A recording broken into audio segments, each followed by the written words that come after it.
Bueno, pues seguimos con más cuestiones y hablamos de salud y sobre todo de descanso, que es muy importante, y de facilitar la vida y el día a día de las personas. Vamos a hablar de las terapias respiratorias a domicilio. ¿Y qué es eso? Bueno, pues es una iniciativa que ayuda, como decimos, a descansar mejor, a facilitar esos problemas del sueño. Entre ellos, seguramente la más conocida es la apnea del sueño, pero hay otras muchas patologías y en este caso pues es muy importante hacerlo a domicilio, tiene muchas ventajas y además libera en los hospitales las camas porque colaboran directamente con Osakidetza. Tenemos hoy a Mercedes Díaz, que es la directora de la zona norte de Vitalaire, que es la empresa mayoritaria que hace uso de estas aparatologías aquí en Euskadi. Así que vamos a interesarnos por cómo funciona, qué es eso y quitarnos un poco esos prejuicios de que es algo, bueno, pues quizás que nos parece un poco que nos va a arrastrar problemas o dificultades, etcétera. Nada, es muy sencillo y, como decimos, sobre todo nos va a ayudar a descansar mejor.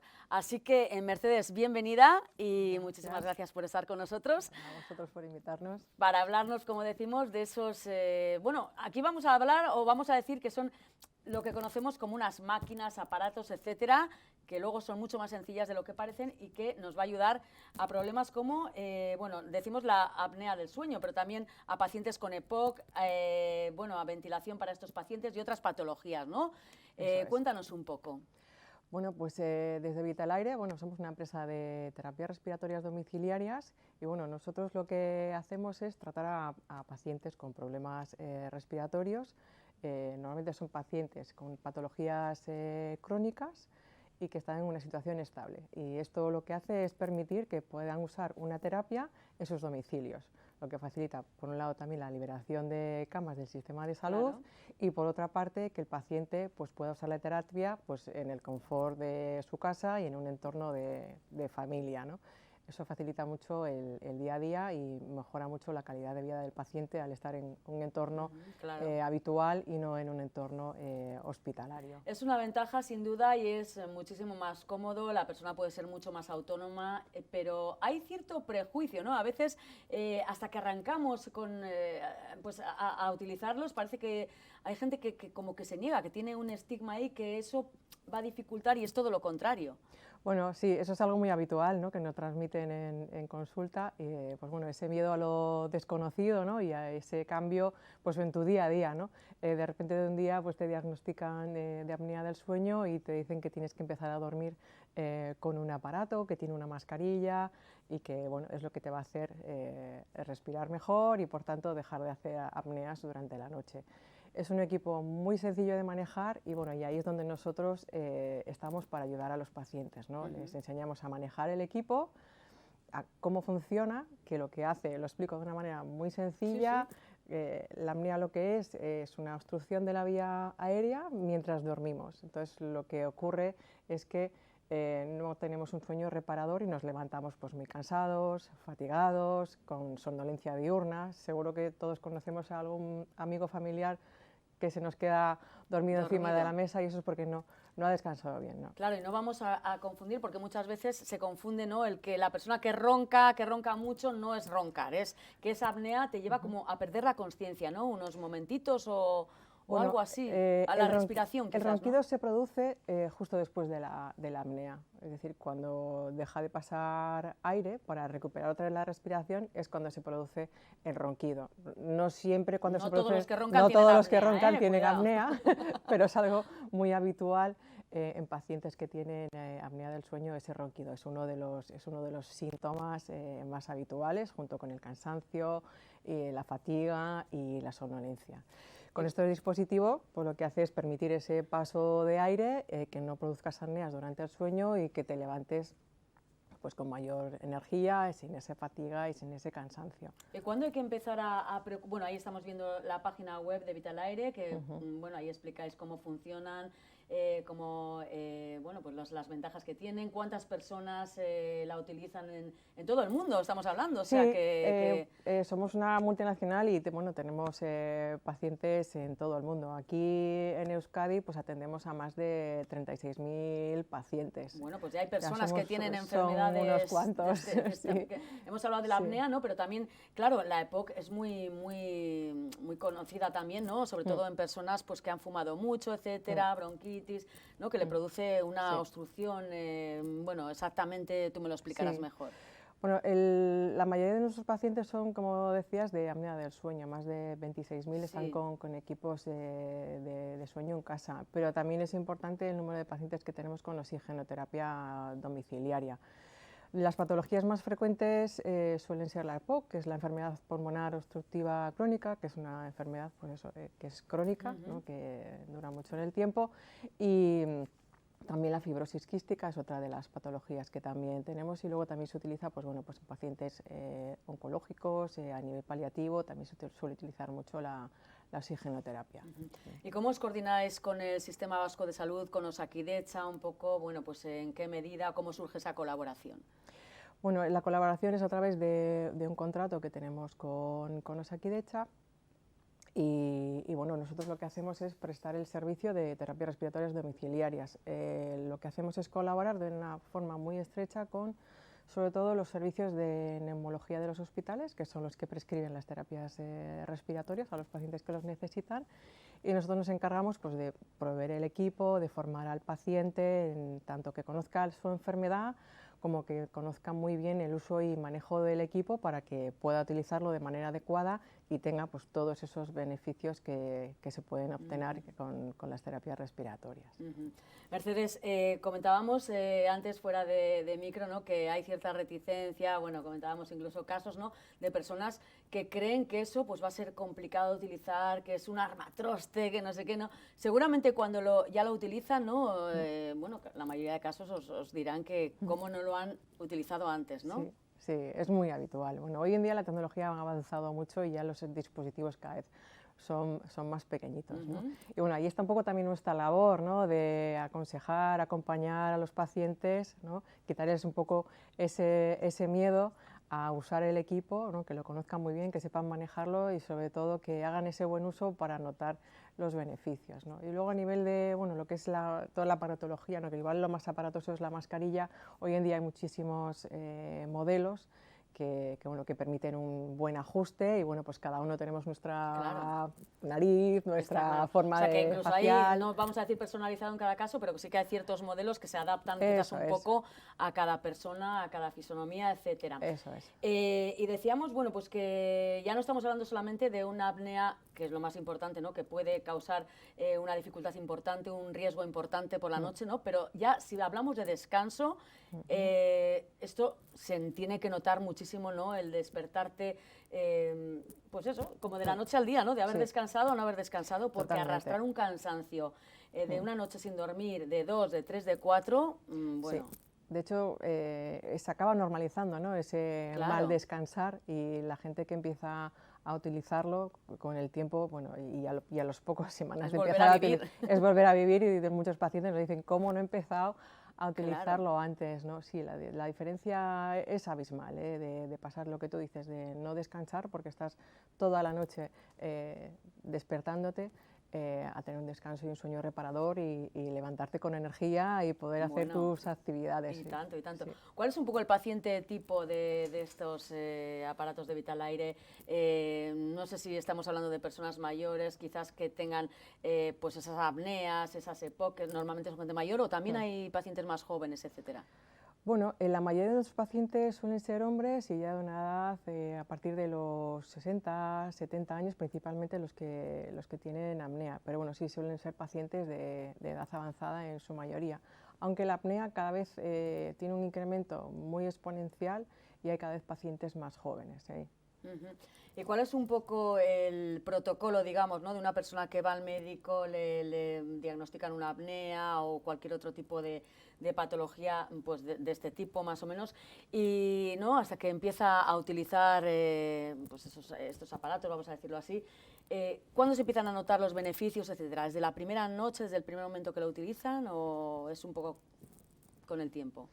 Pues depende un poco de la terapia de la que estemos hablando, ¿no? Hay terapias en las que el beneficio se nota muy rápidamente, y hay otras que es más paulatina, ¿no? Como la oxigenoterapia, pues tiene un efecto más a largo plazo, ¿no? Su uso en terapias como la apnea del sueño, a los pocos días notas la mejoría de empezar a descansar. En cuanto tienes un uso adecuado del equipo, enseguida se empieza a notar que te levantas mejor. Y todo lo que es el proceso, pues bueno, se inicia desde la prescripción. Bueno, tiene que haber previamente un diagnóstico, ¿no? Un diagnóstico de que hay esa apnea, que hay una prueba que se llama poligrafía, que es la que hace el diagnóstico de que el paciente tiene apnea del sueño, y una vez que está el diagnóstico, como en cualquier otra patología, pues hay un tratamiento, y ese tratamiento de elección es el que prescribe habitualmente los neumólogos, y esa prescripción nos la mandan a nosotros, y somos los que luego hacemos todo lo que es el suministro, de la formación y el acompañamiento para el buen uso de la terapia. Claro. Estaba yo pensando que esto además tiene una ventaja doble, porque ya no es solamente bueno, pues beneficio para esa persona, sino también para el acompañante, por supuesto, ¿no? Que muchas veces banalizamos el tema, sí. pero muchas veces intentar descansar al lado de una persona que tiene apnea, ronquidos fuertes, etcétera, pues es una dificultad doble, ¿no? También para esa persona, y esto al final, bueno, pues ya no solamente tiene que cambiar la vida de quien lo utiliza, sino pues de la persona que también está al lado acompañando. Sí. De hecho, suele ser el acompañante el que dice, claro, el que anima, el que anima, oye, que estoy notando que dejas de respirar o que roncas mucho, ¿no? Entonces, sí, normalmente los primeros síntomas los nota el acompañante, y luego el doble beneficio que tú comentas, bueno, pues el del que duerme y, claro, muchas personas que nos están acompañante. Viendo que dirán, mira lo que era, vamos a probar. Y en esto, como todo en lo tecnológico, ¿no? Me imagino que hay grandes avances, de unos años aquí pues habrá cambiado todo, y tú lo comentabas, ¿no? Quizás tengamos la imagen de esos aparatos enormes y tal, pero bueno, ¿cómo ha evolucionado en los últimos años? Yo no sé si también todo este tema de la inteligencia artificial, etcétera, bueno, son pasos de gigante, ¿no? En los últimos años. Sí, sí que ha evolucionado bastante, sobre todo en el tema de nuevos modelos, con nuevas funcionalidades, también a nivel de tamaños, también en mascarillas, pues incluso en tema de materiales hipoalergénicos y demás, que se amoldan más o menos a formas de la cara. Sí que ha habido ahí bastantes avances. Y luego, bueno, la tecnología sí que es importante porque nos aporta, bueno, pues todo el dato para poder actuar y saber lo que ocurre, ¿no?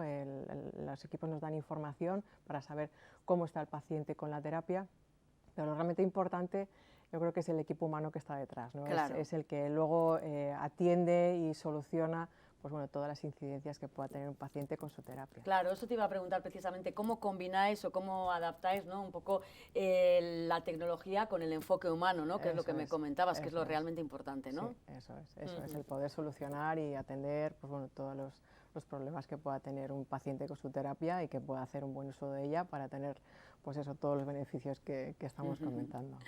Mercedes, ¿qué es un poco lo que diferencia a Vitalaire de otras empresas, ¿no? Del sector? Porque como en esto, como en todo, bueno, pues me imagino que aquí también hay pues un mercado, ¿no? Vanguardista, con competencia, etcétera. ¿Cuál es un poco vuestra seña de identidad?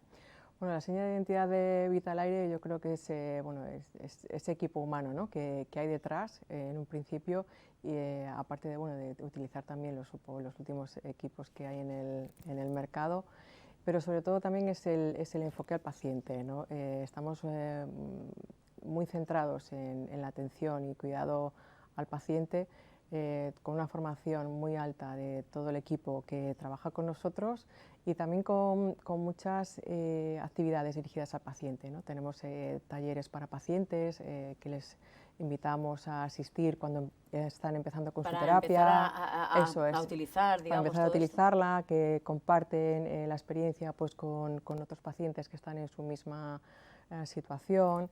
Tenemos vídeos de ayuda que son muy intuitivos. También tenemos una app para pacientes. Entonces, bueno, estamos muy enfocados al cuidado y a la atención del paciente. Eso es un poco y normalmente, ¿esto es, digamos, se utiliza ya de por vida o depende un poco de las patologías, tienen a veces un tiempo limitado, o ya es más o menos, me imagino que una apnea casi es definitiva, ¿no? Una apnea puede ser definitiva o no, en la mayoría de los casos sí, pero en casos, por ejemplo, que está causada por un incremento de peso, Claro. Normalmente si hay una bajada importante de peso, puede ser que ya no se necesite el equipo, depende un poco de la gravedad y de la tipología de la apnea. En el caso del oxígeno normalmente suele ser algo crónico y de por vida. Sí, sí. Si tuvierais que dar un mensaje a los pacientes y a las familias un poco que son todavía reticentes a utilizar estas tecnologías, etcétera, estos aparatos, ¿qué les diríais?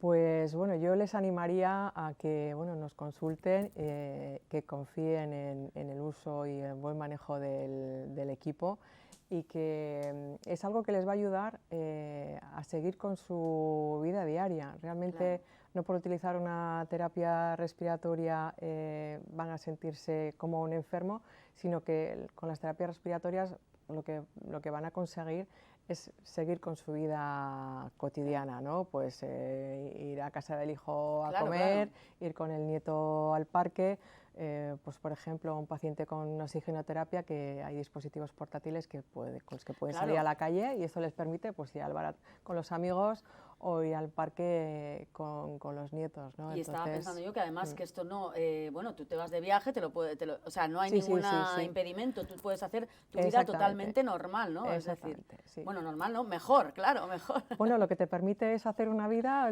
mucho más normal que si no estuvieses con la terapia. Entonces, pacientes con CPAP lo que hacen, se las llevan de viaje. De hecho, cuando la empiezan a utilizar, yo ya me la llevo a todas partes, ¿no? Porque noto tanto un día que no me la pongo por lo que sea, porque tengo un catarro o por lo que sea, que no me la pongo, que se la llevan a todas partes. Entonces, lo que te facilita es, bueno, pues tener una mejor calidad de vida, a pesar de tener una patología respiratoria, ¿no? Sí, y además siempre lo decimos, qué importante es el descanso. Solamente yo creo que las personas que han tenido falta de ello y que saben lo que es vivir sin dormir o durmiendo muy poquito, pues dan realmente el valor y la importancia a todas estas cosas, que es, como decíamos, bueno, pues cambiar completamente como de la noche al día y bueno, y cambiar de vida totalmente. Así que tan sencillo como conocer, mirar la página web, bueno, muchas veces, como decíamos, en los hospitales directamente desde Osakidetza, los facultativos ya, pues bueno, lo prescriben y funcionáis mano a mano, en este caso, aquí en el País Vasco, con los centros de la red pública, etcétera. Así que, Mercedes Díaz, directora de la zona norte de Vitalaire, bueno, pues nos has descubierto un mundo y seguramente a nosotros y a muchísima más gente que nos esté viendo, que a partir de ahora tienen, bueno, pues hay a la vuelta de la esquina la posibilidad de descansar, de dormir, de resolver de una manera muy sencilla la apnea del sueño y otras patologías, y además, como decíamos, no solamente quien lo utiliza, sino las personas que le acompañan, que es, bueno, pues calidad de vida, que es muy importante. Así que muchísimas gracias por acompañarnos y, bueno, pues vamos a quedarnos con unas imágenes de estos tratamientos y enseguida vamos con más cuestiones. Gracias, Mercedes. Gracias a ti. Nada, y un poquito de publicidad y volvemos. Estas navidades llega el mayor tardeo de la historia. Sábado 27 de diciembre desde las 7 de la tarde con Bres, Les Castizos, Mr. Cool, Blessive y Salseo DJs. Y las actuaciones en directo de Los Toldos y Osabi. Mega Salseo, el evento que volverá a juntarnos a todos. Sábado 27 de diciembre en Quebec, Baracaldo. Compra tus entradas en salseobilbao.com. ¡Atención, Baracaldo! El Gran Fofito llega con su espectáculo ¡Viva el Circo! Ven a disfrutar de malabaristas, trapecistas y de uno de los míticos payasos de la tele. Del 19 de diciembre al 11 de enero bajo nuestra carpa climatizada situada en Megapark. Bueno, pues seguimos con más cuestiones y nos vamos de paseo para conocer más a fondo uno de los barrios más emblemáticos de Bilbao. Su historia, sus costumbres, su día a día. 25 años de crónicas en este libro que ven aquí, Crónicas de Otxarkoaga. Bueno, un barrio con mucha identidad, con mucho tejido asociativo, en fin. Y tenemos además a dos abanderados que conocen muy bien toda esta zona y que nos van a hablar de este libro y de todo lo que aquí se cuenta y se comenta, que son muchísimas cosas. Así que nos acompaña Kerman Oliva, es escritor, educador y activista que lleva, bueno, más de 2 décadas, casi 25 años trabajando con jóvenes del barrio y acompañando procesos comunitarios y que ha estado recogiendo testimonios, el día a día, historias, etcétera, de las que nos va a hablar. Así que bienvenido, Kerman. Qué ricasco. Bueno, pues que tienes cosas para contar de Otxarkoaga, ¿verdad? Bueno, un poquito sí.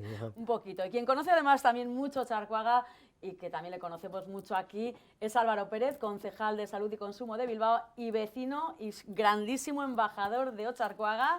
sacando pecho siempre del barrio, así que bienvenido. A mí siempre que es hablar de Ocharcoaga, ya sabes Vamos. que me apunto, Bueno, no tengo bueno, problema. ¿me lo dices o me lo cuentas? Vamos, que nos hemos ido de paseo con él por Ocharcoaga y nos ha contado muchas cosas del barrio.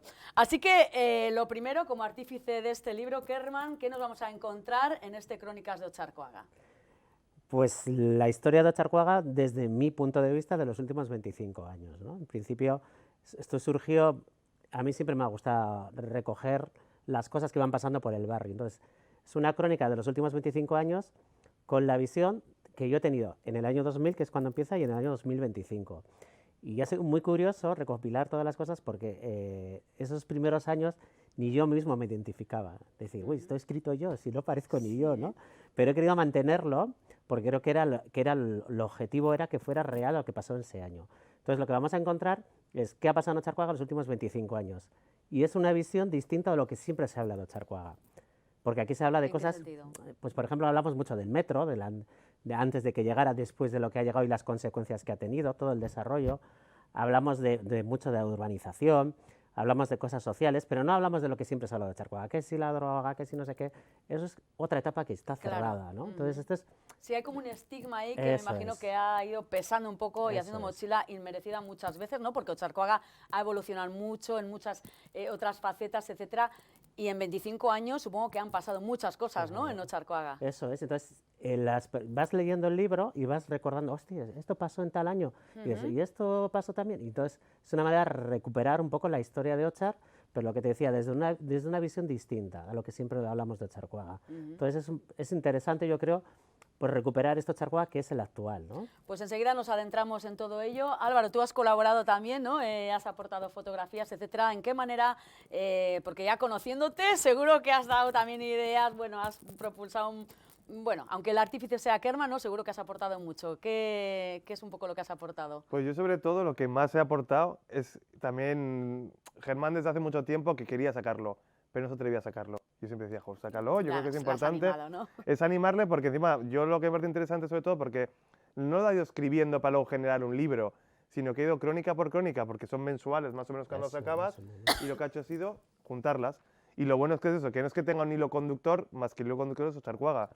Y realmente lo que está valorando es qué pasó en el mes de octubre del 2001 y tú vas viendo lo que estaba pasando sin buscar un final que era el libro concreto, con lo cual me parece más interesante porque son fragmentos, son digamos, relatos pequeños, pero con un mismo significado que es conocer la historia del barrio. Sí, sí.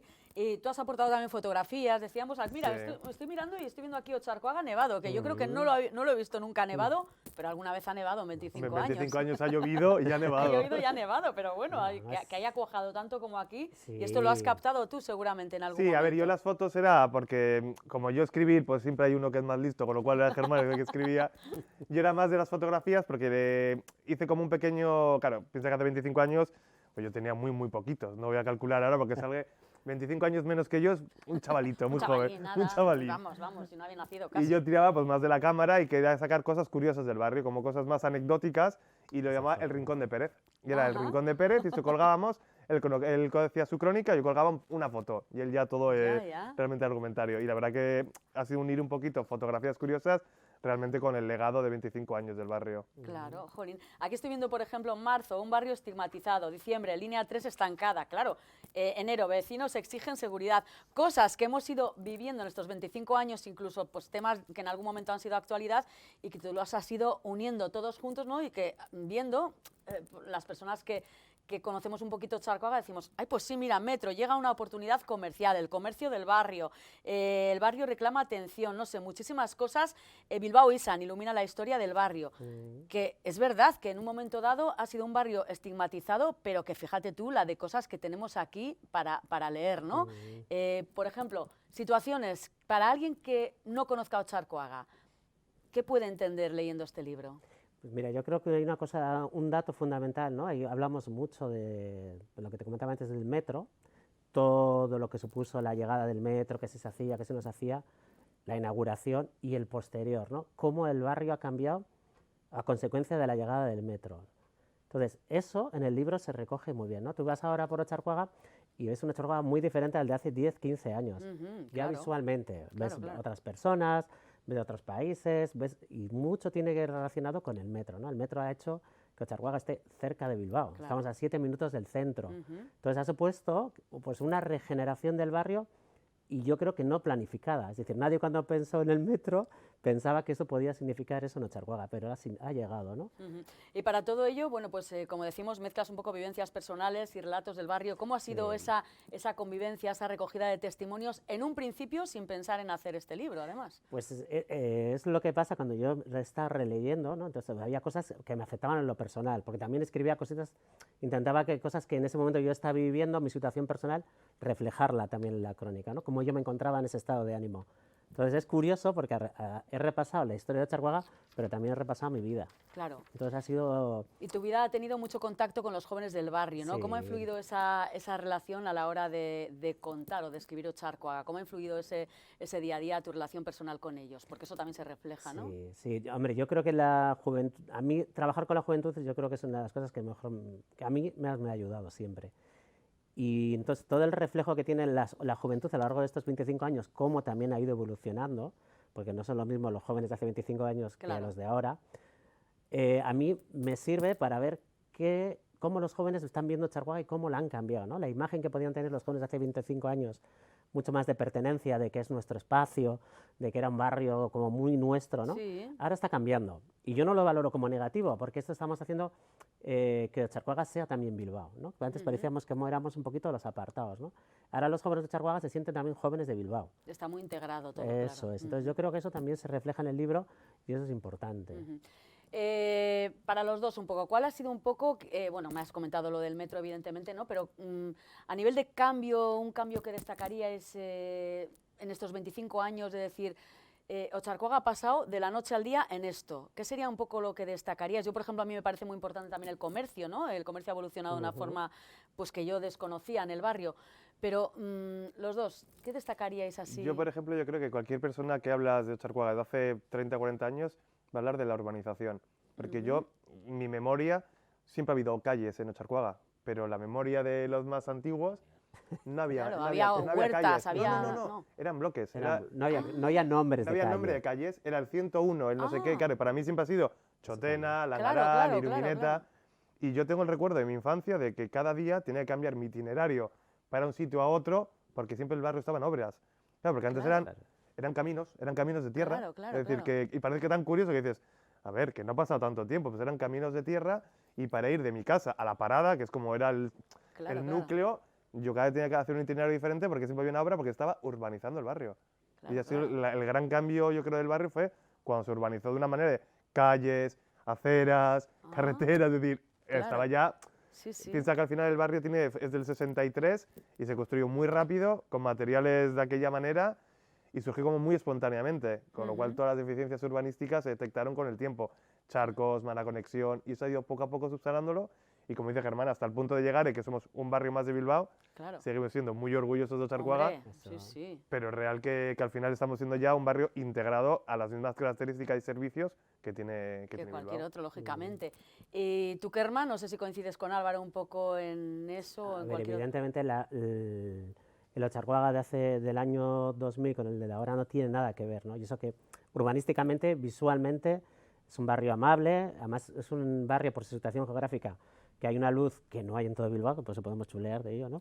Sí, está un poco, ¿no?, en la zona un poco alta, entonces digamos. tienes una luz, tienes los montes, entonces, es un barrio muy amable. De edificios, es decir, no está condensado. Al final somos una avenida, además. Somos 10.000 habitantes, 10.000 vecinos, que es un número amplio, que no hay muchos pueblos de España que no llegan, pero aún así hay espacio entre edificios. ¿Cuántos habitantes en 10.000? 10.000 poquitos. Sí. 10.100. Ahora mismo no sé, porque a veces que hago caja en cementerio, con lo cual no sé si ahora mismo una arriba o una abajo. Bueno, a nivel humano, ¿cómo es Otxarkoaga a nivel humano? ¿Cómo son sus gentes, sus habitantes? Ya no solamente los jóvenes, sino la gente que vive en Otxarkoaga, ¿no? Gente pues, de todas las edades. ¿Cómo conviven en Otxarkoaga? Pues mira, yo con mi experiencia, Germán fue mi monitor del grupo Scout. Ajá. Era mi vecino, pero bueno, yo no lo conocía por la diferencia de edad, no porque haya mucha... Bueno, no te chules tanto, ¿eh? Ya lo ha hecho 2 veces. Fue porque se emancipó pronto. Te está tirando aquí. Ya ha hecho 2 veces. Se emancipó pronto de casa, con lo cual coincidió un poco con la casa de mis ahora aitas. intenta arreglarlo. Y yo creo que lo bueno ha sido que diferentes generaciones hemos convivido por el grupo Scout, por ejemplo, o por diferentes movimientos de tiempo libre que el barrio ha generado, que es lo que luego ha hecho el alegato Germán, que ahora igual esa pertenencia no existe tanto, porque no hay grupos tan internos que hemos hecho cuadrilla y vida. Y es decir, a día de hoy, mis amigos, mi cuadrilla personal, Sí. siguen siendo del barrio. Aunque ya no vivan, Sí, somos pero, somos o sea, habéis crecido juntos, os habéis Eso es. relacionado, habéis tenido, pues eso, el día a día en Otxarkoaga, ¿no? Sí, En- sí, sí. Y sobre todo porque también, a ver, sigue habiendo muchos problemas en Otxarkoaga, sobre todo más en lo social, ¿no? Que son más difíciles de captar, de ver, pero no existe, que es lo que yo creo que antes unía mucho, cuando tienes una reivindicación que hacer, decir, tenemos que arreglar las calles. Eso es fácil que nos unamos todos porque tenemos un fin todos común, ¿no? Que es arreglar las calles, que eso se refleja muy bien. Ahora está más disperso, todos sabemos que hay que mejorar cosas, pero no está tan claro. Entonces eso hace que la identidad de barrio pues se quede un poquito más diluida, ¿no? Ujú. Hablabais de que, bueno, de que ha sido su monitor, etcétera. ¿Qué papel juega un poco la educación en la transformación de, en este caso, de Otxarkoaga a lo largo de todos estos años? Es curioso porque Germán es de formación... Es educador es, no, también, no, sí, sí, es sí. de formación periodista, Sí. Ah, sí, de ¿eh? profesión profesor y de vocación educador. Yo siempre le Hijo defino mío, así. ¿qué no Qué eres? cosa. ¿Qué no eres? Es que él es profesor del Centro Formativo Otxarkoaga, es decir, que él imparte Ah. clases, con lo cual Ah, todas pues las tenemos muy buena cambadas del relación barrio... con el Sé, lo Centro Formativo sé, Otxarkoaga, lo o sé, sea lo sé. que sí, sí, Sí, sí. sí. Pues te decía eso, claro, que así me puedes hablar perfectamente de cómo ha sido un poco o qué papel tiene la educación en todo ello, claro, si no los ha... A ver, yo creo que la educación de los jóvenes, sobre todo en la parte que yo trabajo, porque trabajo con chavales con dificultades, que vienen de, pues, de fracasar en otros tipos de centros, ¿no? Llegan sobre todo a Otxarkoaga, que yo creo que es el número uno en eso, en cambiarles el chip, en buscarles, porque yo además lo estoy convencido que todos los jóvenes tienen algo que les, como le digo yo, su talento, ¿no? Lo que tenemos que hacer es buscarlo y Buscarlo. potenciarlo. Entonces, en cuanto lo encuentras, el joven empieza a cambiar, pero lo difícil es buscarlo, ¿no? Claro. Y eso en Otxarkoaga pues también ha sucedido, que hay chavales que no, pues lo que sean, pues los estudios no han ido bien, ¿no? Entonces en Otxarkoaga encuentran ese cambio. Y eso influye en que, pues eso, que luego esos jóvenes puedan entrar en dinámicas de crear asociaciones, de crear, entrar en los equipos de fútbol del barrio, por ejemplo, que hay mucha afición. Bueno, es que se unan un poquito y se vinculen al barrio, ¿no? Ujú. ¿Qué esperas un poco que sientan, ¿no?, los vecinos de Otxarkoaga al leer este vídeo? Oye, este libro, perdón. Pues lo mismo que he sentido yo cuando lo he releído, es decir, trasladarte a ese año y cómo tú viviste ese hecho, ¿no? Porque durante esos 25 años hay cosas muy buenas, también hay momentos muy duros, Claro. porque hubo momentos, pues eso, cuando pasó lo de los señores mayores, los asesinatos y Sí, tal, sí, sí, claro, todo el mundo recordamos. que eso Y- fue muy duro. Y es triste porque te quedas siempre con esas cosas, Eso ¿no? es. Que Pero al final contribuyen a estigmatizar. Bueno, fue algo muy, muy penoso y muy duro, evidentemente, es. ¿no? Pero bueno, Pero releerlo te hace sentir cómo lo viviste en aquel momento y decir, bueno, lo hemos conseguido más o menos superar y trabajarlo de otra manera. Entonces, que lo vivan más que nada, ¿no? ¿creéis que por parte de, a ver, cómo planteo esta pregunta, por parte de otros barrios, otras zonas de Bilbao ha habido cierta discriminación, no sé si es la palabra, hacia el barrio de Otxarkoaga o, bueno, pues no sé, como que se le ha mirado como un barrio con más exclusión, digamos, o ¿lo habéis sentido en algún momento? A ver, es real que los datos están, y el dato, por ejemplo, que suele ser como más característico es el tema de rentas, y junto a Peñascal, Hombre, es un barrio muy obrero, lógicamente, claro, claro. junto a Peñascal somos el barrio con menos renta por cápita por vecino. Ujú. Eso significa mucho, es decir, significa también la situación personal de cada familia, Claro. también culturalmente cuáles son las ambiciones o intentos de progresar en la vida. Así que Otxarkoaga ha sido como un poquito pues, más estigmatizado, igual quizás por otros barrios, pero porque en la propia fisonomía o personas del barrio han estado cayendo en esa trampa, digamos. Claro. Ujú. Y luego había un dato que además lo reflejo en el libro, los primeros años hablaban, por ejemplo, de la vivienda, ¿no? Otxarkoaga tiene mucha vivienda municipal, entonces que de 7 cada 10 personas que iban les tocaba el piso en Otxarkoaga no querían ir a vivir a Otxarkoaga, Claro. por el estigma. Ha habido mucha VPO, Eso etcétera, es. y claro, y hay gente que rechazaba, Rechazaba 7 cada 10, pero ya en los datos del año pasado de viviendas municipales, ya 3 de cada 4 personas cogen el piso. quizás. Ah, Aparte de la problemática aquí por la vivienda, que evidentemente está complicado, ujú, claro, pero es decir, eso también ha cambiado. Entonces, claro. puede ser que ese estigma existía antes, yo creo que eso está cambiando, ¿no?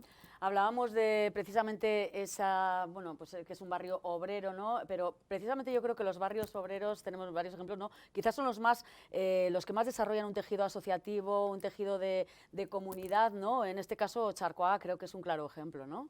Sí, luego, por ejemplo, si no puedes contar perfectamente, vamos 18 ya galas de premios Go. Sí, Anda. La gala Premio Go, que lo presenta, no sé si conoces, Joseba Solozábal. ¿Te suena? Me suena, Y me sí, suena. Y Sí. la última la presentó también otra chica muy jovencita, Gurchane. Chanes, La sí. Gurchane también. Ah, mira. Y ahí estuvieron, sí, de la Nada, casa, luego así si viene como... Joseba que nos cuente un poco.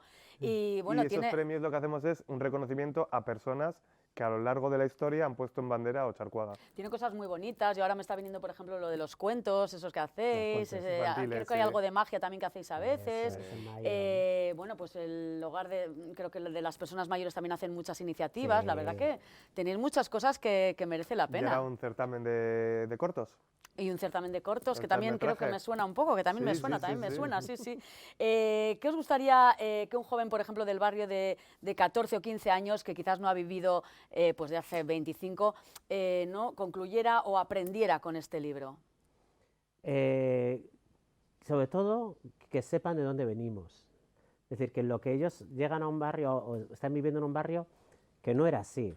Es decir, que sepan un poco, pero yo creo que no solo por Ochar, a nivel total. Saber de dónde venimos es muy importante por saber cómo estamos, ¿no? Entonces, un joven que sepa que si ahora tiene un centro de juventud en el barrio, eso ha sido por una lucha que no se ha conseguido de la nada. Si pueden hacer deporte, que sepan que ha sido porque se ha peleado porque haya instalaciones deportivas. Claro. Es decir, que sepan lo que han luchado sus abuelos, por ejemplo, cuando llegaron los primeros inmigrantes al barrio, que sepan la historia del barrio. La memoria, ¿no? Que Eso quede es. ahí. La que memoria siempre es muy importante para que los jóvenes... Entonces, bueno, en lo poquito que podamos aportar, si eso les puede ayudar el libro, pues bien.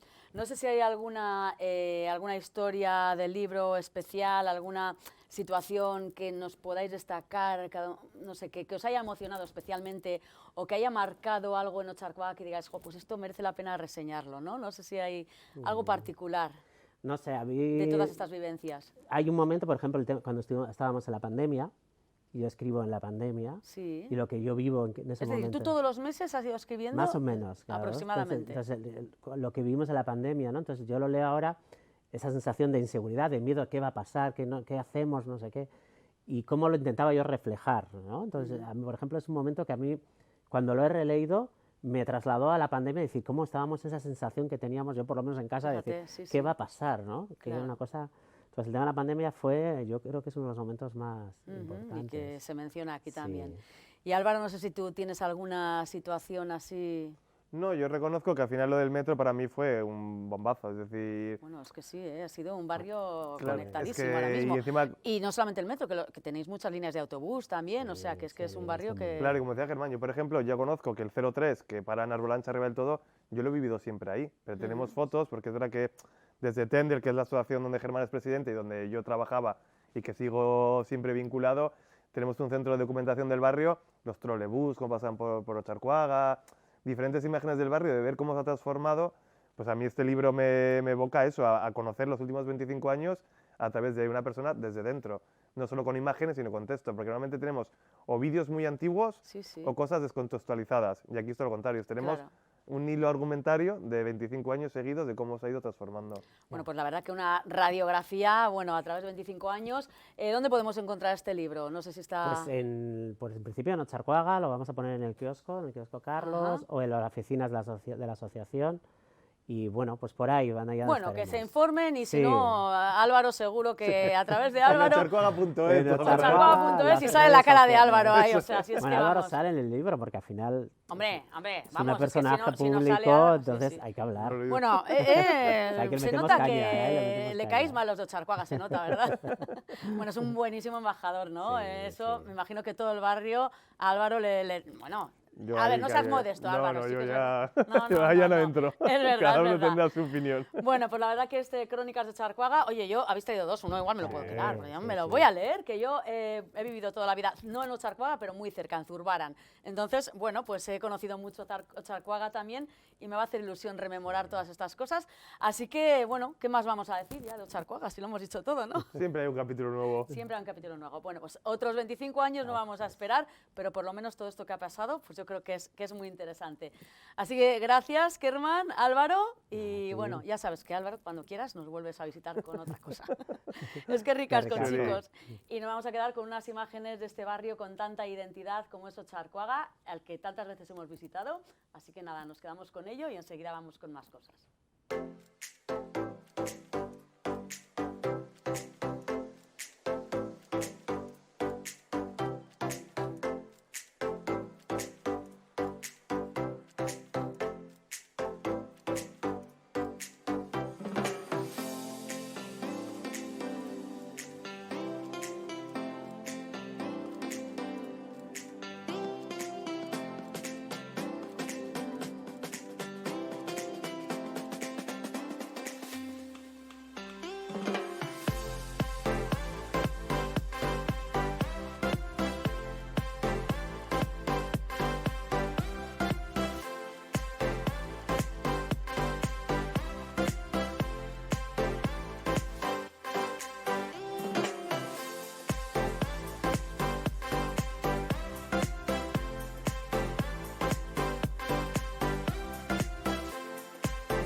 Bueno, pues estamos en plena época navideña y bueno, para muestra un botón tenemos este árbol maravilloso también en el decorado de la capital, tenemos Telebilbao vestido de Navidad, gracias a Flores para Venus, que nos ha engalanado nuestros decorados, nuestros platós con esas maravillas, arte floral, de la mano de Sergio, que estuvo con nosotros aquí. Están en la calle 2 de Mayo, número 5, en Bilbao. Como decimos, hacen esta y unas, bueno, muchísimas cosas en arte floral, talleres, etcétera.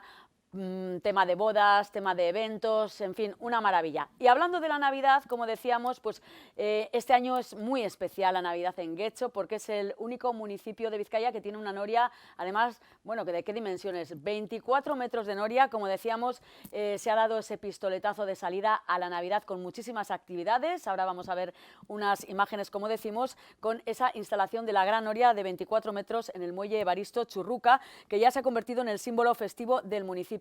La atracción con 30 cabinas y un diseño totalmente iluminado funcionará hasta el 6 de enero por 5 euros, aunque destaca una promoción muy aplaudida, y es que todos los lunes no festivos habrá 2 por 1, es decir, 2 personas podrán subir a esa noria grandísima por el precio de una. Las personas con discapacidad podrán acceder gratis y además de todo ello también hay Getxolandias, espectáculo de luces, actividades, el tren chuchú gratuito, una campaña de apoyo al comercio local, Opari tu Getxo, y con todo ello el Ayuntamiento apuesta por una Navidad más participativa, familiar y con un gran reclamo visual que promete atraer a miles de visitantes. Como decimos, una noria espectacular para todos los que se pasen por el muelle Churruca de Getxo, y después de ver todo esto en imágenes vamos también con un reportaje que tienen hecho nuestros compañeros de esas maravillas que se ofrecen en esta localidad, en el municipio de Getxo. Estas Navidades, Getxo contará con nuevos atractivos para niños, niñas, jóvenes y familias. Uno de ellos es esta gran noria, la única en Vizcaya de estas dimensiones, que ya se ubica en el muelle de Evaristo Churruca en Las Arenas. Desde hoy mismo se abre por la tarde hasta el 6 de enero, con 24 metros de altura y una espectacular iluminación de bajo consumo. Dispondrá de 30 cabinas y en principio estará en funcionamiento de 11:30 a 2:30 y de 5 a 9 de la tarde. Bueno, pues seguimos con más temas de actualidad y sobre todo, bueno, pues temas de cómo tratamos los medios, la información, la sociedad en sí, cómo lo capta, cómo lo mueve. Todos hoy en día manejamos el WhatsApp, redes sociales, etcétera, y es muy importante muchas veces pensar cómo lo utilizamos, porque esto es como una especie de árbol genealógico, pero al revés, ¿no? A mí siempre me viene un poco a la cabeza cuando nos llega un mensaje, cuando lo difundimos, cada vez son más personas y muchas veces lo hacemos como un acto reflejo casi sin pensar. ¿Cómo se tratan las informaciones por parte de los diferentes medios? ¿De qué manera a veces como personas, como sociedad, etcétera, contribuimos pues a crear estereotipos, a perpetuar quizás unas situaciones que hoy en día pues no tienen ningún sentido? Así que hoy vamos a tratar este tema porque es muy interesante conocer cómo podemos por lo menos utilizar las armas que tenemos al alcance para terminar con ciertas situaciones y contribuir a crear una sociedad más inclusiva y a, bueno, terminar sobre todo con esos estigmas que tenemos y a no enrarecer todavía más esa forma de difundir todas estas cosas. Hablamos del Observatorio del Periodismo Machista, impulsado por el Grupo de Investigación Vitartes de la Universidad del País Vasco, con Picarra Magazine y Comunicadoras 8M. Bueno, pues en todo este equipo está nuestro siguiente invitado, Iker Merchan Mota, que es codirector de este observatorio, miembro de Vitartes, periodista, investigador y un montón de cosas más, y que está realizando una serie de charlas precisamente difundiendo, yo creo que de manera muy interesante, muy bien y muy clarito todos estos temas. Así que Iker, bienvenido y nada, encantada de tenerte aquí con nosotros para ayudarnos un poco, como decíamos, a desentrañar, ¿no?, todo esto tan de actualidad y que muchas veces, como decimos, bueno, pues casi utilizamos de forma sin pensar, ¿no?, y sin pensar el alcance que tiene todo esto. ¿Por dónde empezamos? Pues por donde quieras. La verdad es que tenemos unos cuantos temas, porque a veces se nos olvida, ¿no?, que la universidad, además de dar clase, como puede ser un instituto o en cualquier otra escuela, también investigamos o también intentamos, al final, que hay más allá, e intentar que eso que en la universidad nos parece tan natural llegue a la sociedad. Y la verdad es que estamos muy, muy agradecidos y agradecidas que desde nuestro grupo de investigación podamos venir aquí a compartir lo que hemos ido descubriendo. Claro, y además me parece muy interesante porque estamos hablando de jóvenes, ¿no?, de universitarios, etcétera, que quizás tienen otra forma de ver las cosas, ¿no?, y tú lo notarás sobre todo, ¿no?, esto de todo lo que estamos hablando, de los bulos, de la desinformación, etcétera, tienen quizás otra inquietud porque han nacido en este mundo digitalizado, ¿no? ¿Cuáles un poco las diferencias que has notado, pues precisamente con estas personas respecto pues a esta sociedad un poco más de más edad, ¿no?, digamos? Bueno, la gran diferencia es que son personas que están acostumbradas a que las noticias les lleguen, no van a las noticias. Venimos de un mundo donde tú y yo leíamos el periódico, poníamos la radio, poníamos el informativo en la televisión. Esto es, hacíamos un esfuerzo por ir a donde estaba la noticia porque era la única manera de estar informado. Hoy en día no. Hoy en día uno abre Twitter, abre Instagram y le va llegando, scroll, nos llega, no hemos ido a esa información. Y entonces ahí nos puede llegar una fuente que sea fidedigna, una fuente seria, nos puede llegar cualquier bulo que nos hayan compartido. Pero lo cierto es que no solo los jóvenes, sino que bueno, todas las generaciones ya, hasta personas de cierta edad, ¿no?, utilizamos cada vez más las redes sociales, el WhatsApp, y estábamos hablando pues de esos vídeos que nos llegan muchas veces, que compartimos, que me ha mandado mi cuñada, mi tía, mi vecina, y yo decía que es como una ramificación, ¿no?, que hace así y al final tú lo reenvías y lo vas enviando y no medimos el alcance de todo eso, ¿no?, ni de contrastar, ni nada de nada.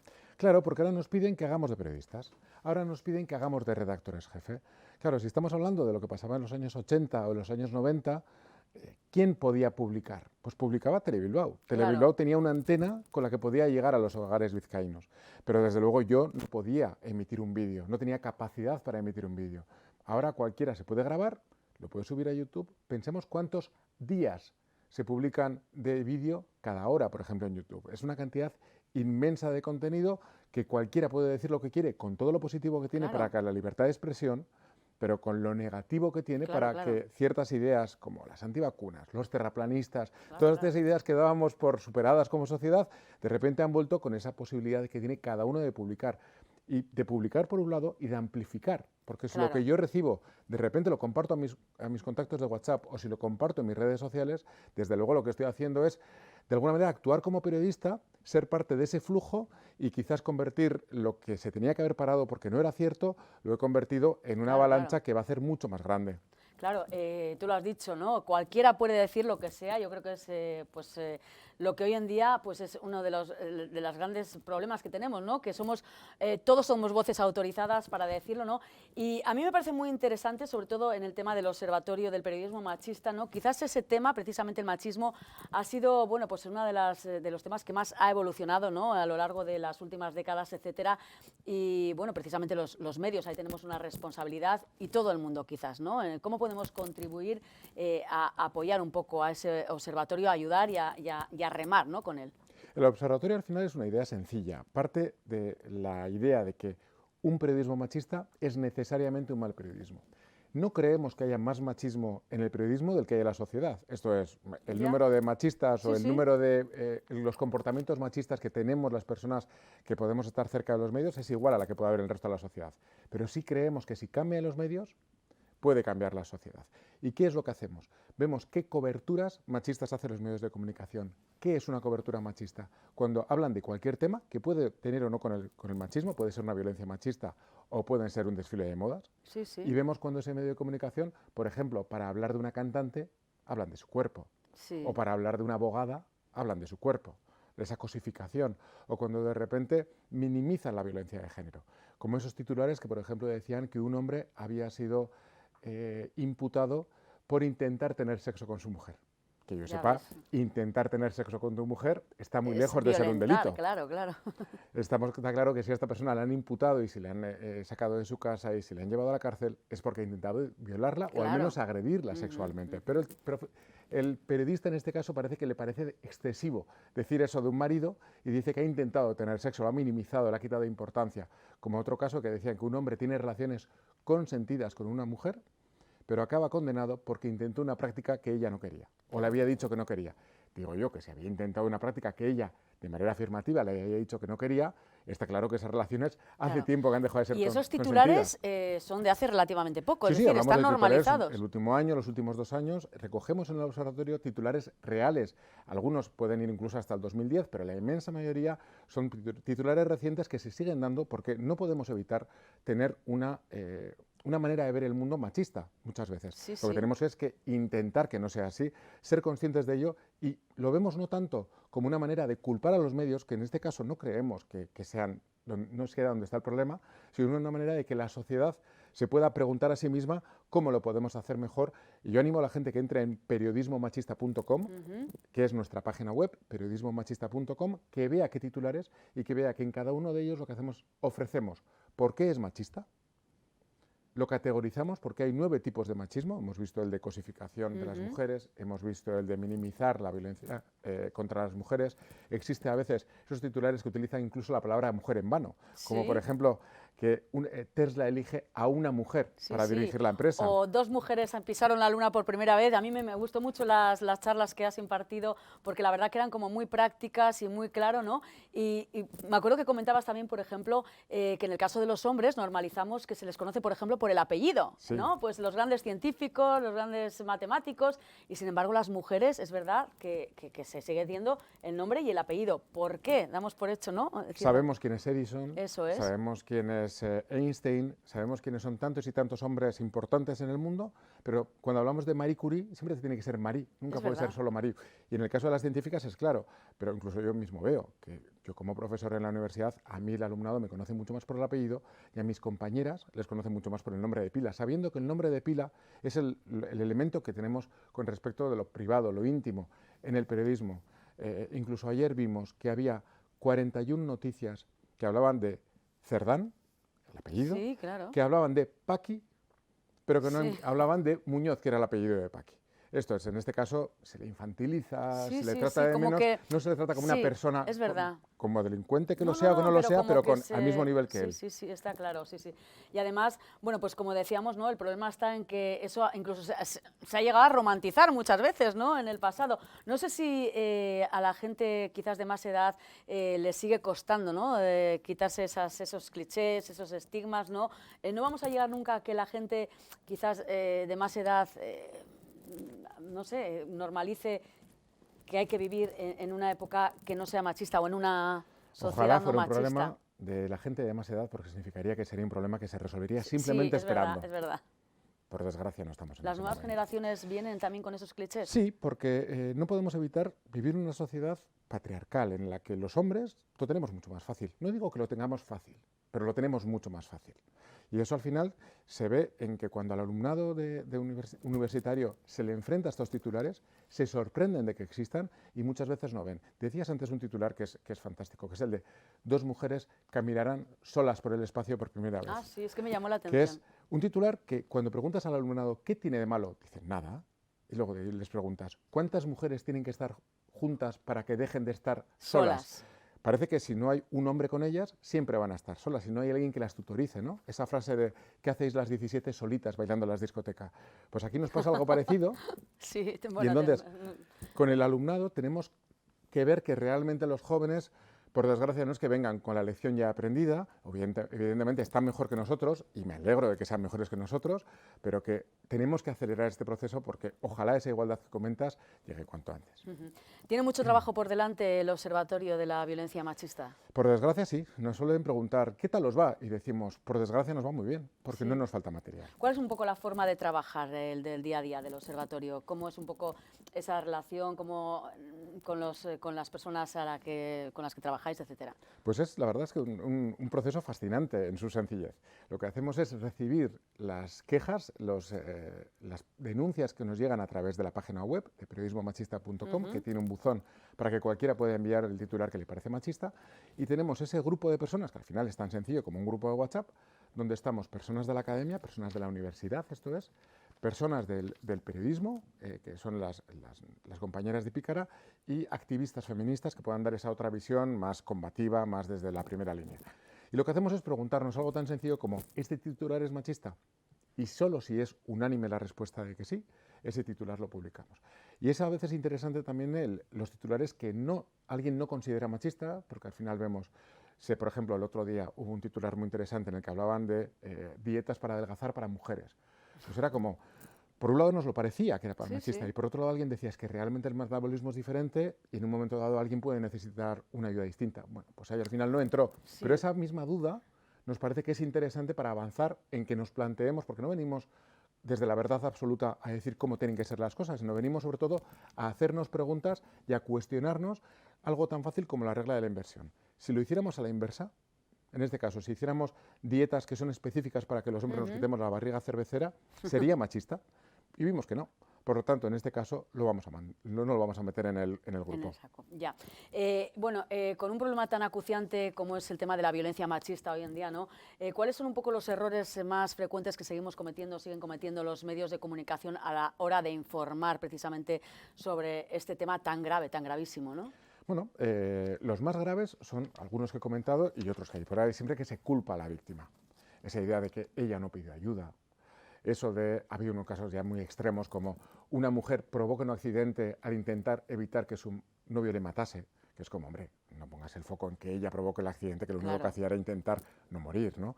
Pero en última instancia lo básico es esos titulares, esa cantidad de veces en las que las mujeres morís. Muere una mujer hombre, muere no, la matan. La matan. Y un poco qué responsabilidad tienen o tenemos las redacciones, ¿no?, a la hora de evitar que esos sesgos se sigan reproduciendo. ¿Qué importancia tiene, por ejemplo, la formación en todo esto? Claro, la formación nos va a dar claves, no tanto porque nos va a decir qué hacer, porque muchas veces no somos ni más listos ni más listas quienes estamos en la universidad para decir a un profesional qué es lo que tiene que hacer, pero me gustaría pensar que sí podemos generar las preguntas.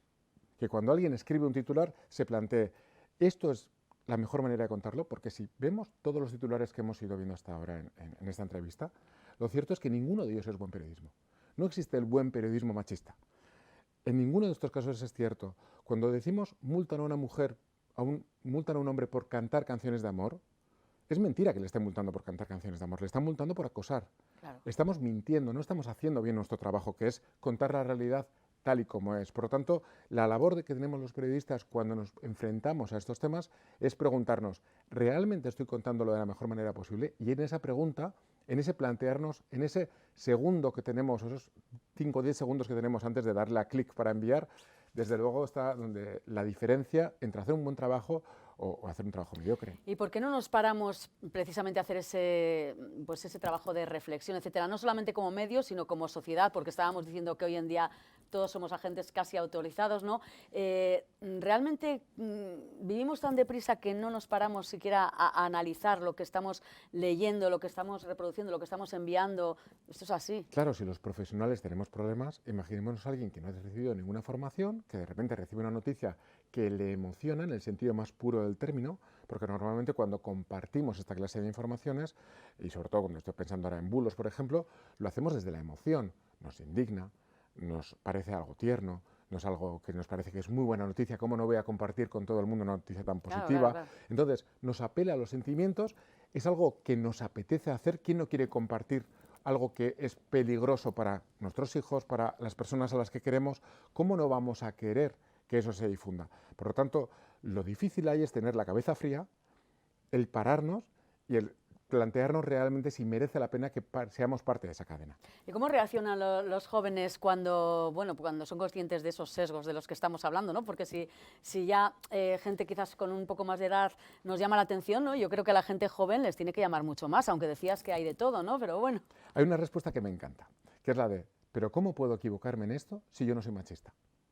Parten de la premisa de no ser machistas, entonces cuando luego les cuesta encontrar esta clase de sesgos, estas clases de falacias, lo cierto es que la duda primera es no puedo equivocarme porque yo no soy machista, lo cual les tienes que contar algo tan básico como que todos somos machistas en una sociedad que es como la que es, de diferentes grados y que por lo tanto nos tenemos que plantear cómo podemos hacerlo mejor a partir de ahí. Entonces es muy interesante esa fascinación de su primera respuesta de no he podido equivocarme, ¿cómo puede ser? Y luego le dices, pues sí.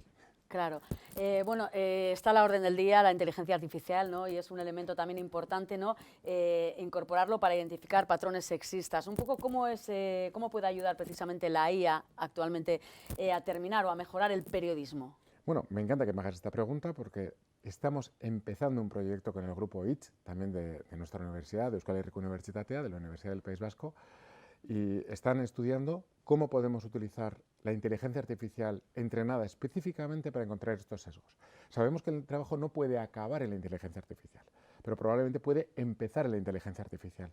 Si esa periodista, cuando ha escrito su noticia, lo pasa por esta herramienta y la herramienta le dice, échale un vistazo porque puede que hayas hecho esto. Es decir, que lo detecta. Claro, no tiene un 100% de efectividad, ni queremos que la tenga, porque la herramienta no puede ser el final, tiene que ser el principio.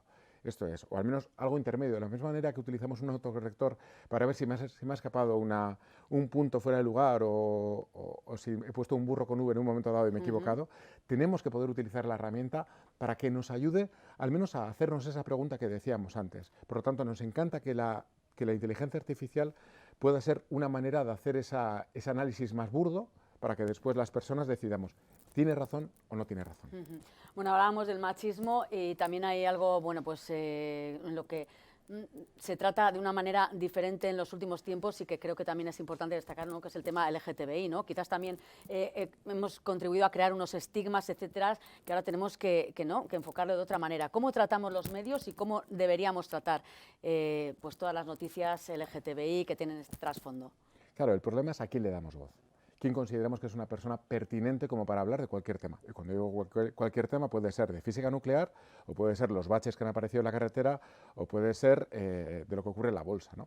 Y entonces, al final, si vemos los medios y contamos, y en esto hay infinidad de estudios, que decir, no hay ni uno, ni dos, ni tres, son las personas como yo las que siempre hablamos. Normalmente, hombres bastante blancos, con una posición económica al menos desahogada, que tienen un puesto de trabajo y en ese sentido no tienen problemas acuciantes, que se les presupone heterosexuales. Quiere decir, hay todo un mundo de a quién se le da voz y a quién normalmente personas con corbata, es lo único que me falta hoy, me falta la corbata, pero los hombres de una edad parecida a la mía somos los que siempre salimos en los medios. No hay más que, como decía una amiga, contar corbatas.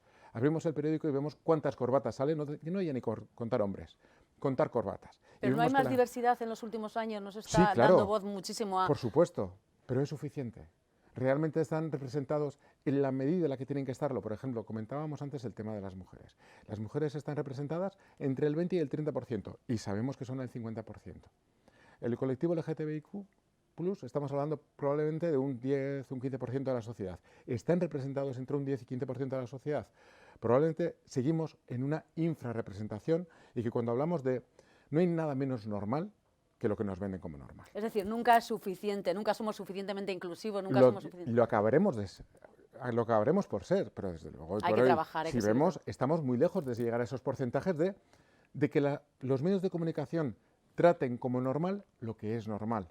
Porque lo cierto es que nos puede parecer que hoy en día hay mucho de lo que antes no había nada, pero lo cierto es que ese haber mucho está lejos de haber en la proporción en la que está la sociedad.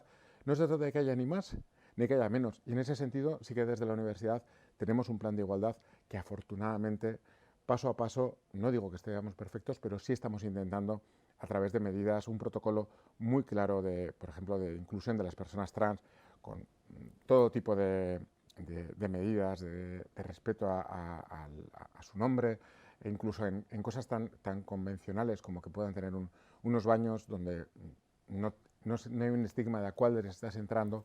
Bueno, pues parece que la sociedad, como bien dices, avanza y afortunadamente avanzamos, estamos mejor que como estábamos, pero hasta que lleguemos no a que esté exagerado, sino simplemente a que tenga lo que tiene que tener, que es la proporción que las personas que conformamos esta sociedad. ¿Y vamos por el buen camino? Sí, pero hay que seguir empujando. Es trabajo, ¿no?, quizás un poco de la mano, ¿no?, entre la universidad, los medios de comunicación, la sociedad en general, es un poco, yo creo que una cadena, ¿no? Por favor, claro. Por supuesto, y aquí no se trata de que nadie sea más que nadie, ni que nadie venga a pontificar, sino que vengamos a dialogar, que al final el trabajo que vengamos a trabajar en conjunto. Súper loable, claro, no tendría razón de ser ni podría ser, ¿no?, sin estar de la mano al final con todos un poco. Al final, ¿quién tiene la posibilidad de llegar a la sociedad?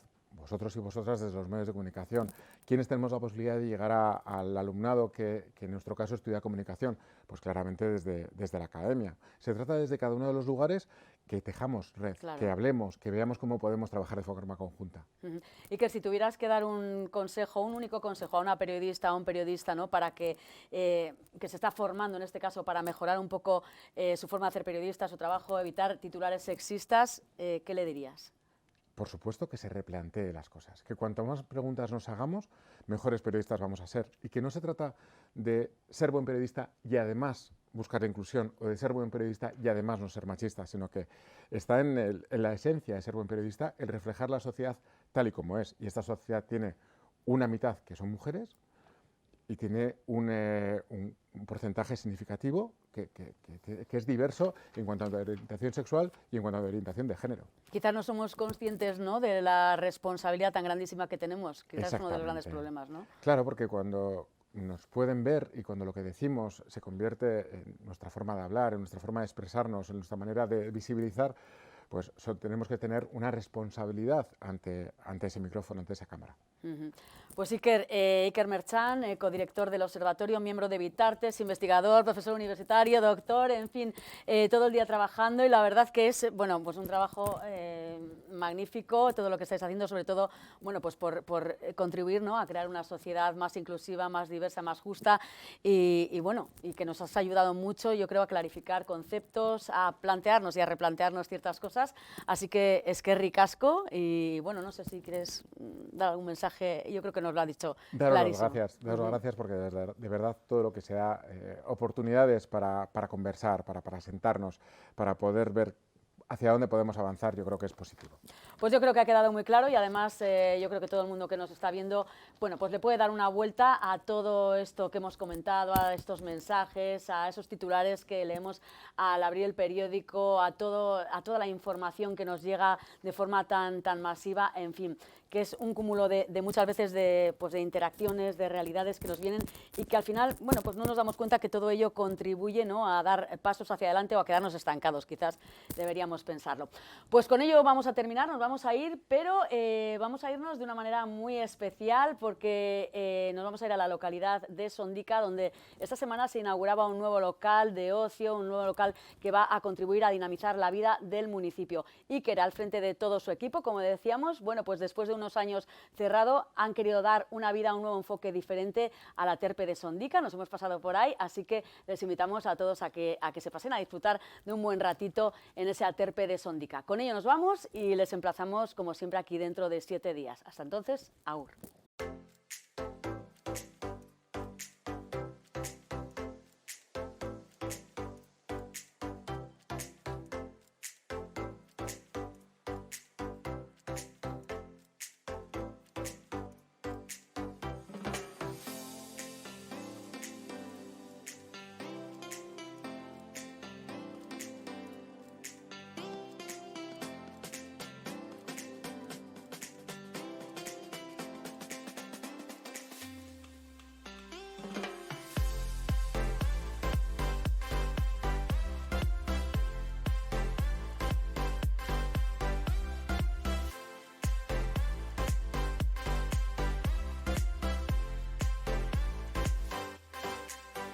Bueno, pues estamos en este local súper especial de Sondica, en el Aterpe de Sondica, y bueno, esto ha llevado un trabajazo, ha sido mucho tiempo de nervios, de preparaciones, y hoy por fin tenemos un local más en Sondica, súper chulo, y Egoitz es, bueno, una de las personas que conoce mucho a Iker, que es un cabeza pensante de todo esto, conoce el Tindaya, conoce el Aterpe de Sondica, y bueno, ha sido mucho tiempo, ¿no?, de preparación, sí, pero ha merecido la pena. Eso es, sí, la espera ha sido larga, pero ha merecido la pena. La verdad que está muy bien y la verdad que se ha juntado aquí mucha gente. Y bueno, ya era hora también que en Sondica tuviese un local así, ¿no?, que dé también cenas y que aporte también algo al pueblo, ¿no? Sí, porque además va a ser un sitio diferente, ¿no? Va a tener también gastronomía, va a tener raciones, un poquito, sí, algo especial. Eso es, los cocineros de la Maren han estado aquí haciendo la carta y así, entonces pues bueno, la verdad que la carta está bastante elaborada y nada, con ganas de probar. Algo he probado, pero con ganas de probar. Sí, además tiene un ambiente como muy chic, un toque, sí, tiene la mano de Iker, ¿no? Sí, sí, la obra que han hecho está muy bien también, se ve que es una obra de calidad y la verdad que está muy bien. Bueno, pues nada, ahora a disfrutarlo, todo el pueblo de Sondica, que estamos todos encantados. Irene, tú también, ¿eh? O sea que, guay. Nada, os esperamos aquí en el Aterpe de Sondica. Vale.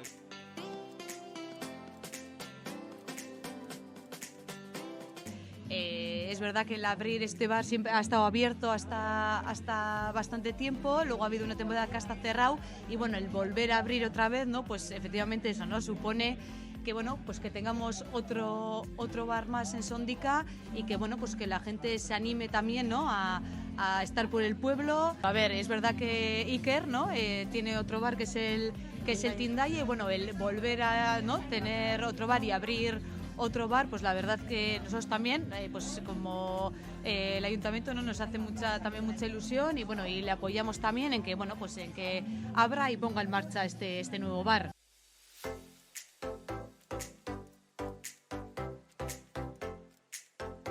Todos los eventos nos encantan.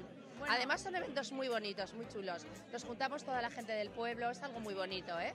Porque bueno, al final socializamos todos. Claro, y además tenemos un sitio más para disfrutar en Sondica. Hombre, por supuesto, es que es lo que nos gusta, porque es que si no esto está muy muerto. Bueno, no, yo creo hay que revivirlo, hay que revivirlo. Bueno, además vosotras que revivís a un muerto, vamos. O sea que genial. Lo intentamos, Eva, lo intentamos. Aquí es otro nivel. Otro nivel. Eso, una cosa más selecta y seguro que todos van a gustar. Bueno, esta inauguración con mucho trabajo y con mucha ilusión también, ¿no? Principalmente del dueño. Que bueno, la cabeza pensante la tenemos por ahí. Hace tiempo que estamos para abrir, desde junio, julio, agosto, septiembre, pero ahora sí, ahora está abierto y cada vez mejor. Por fin tenemos Aterpe Sondica. Eso. Bueno, pues a disfrutarlo.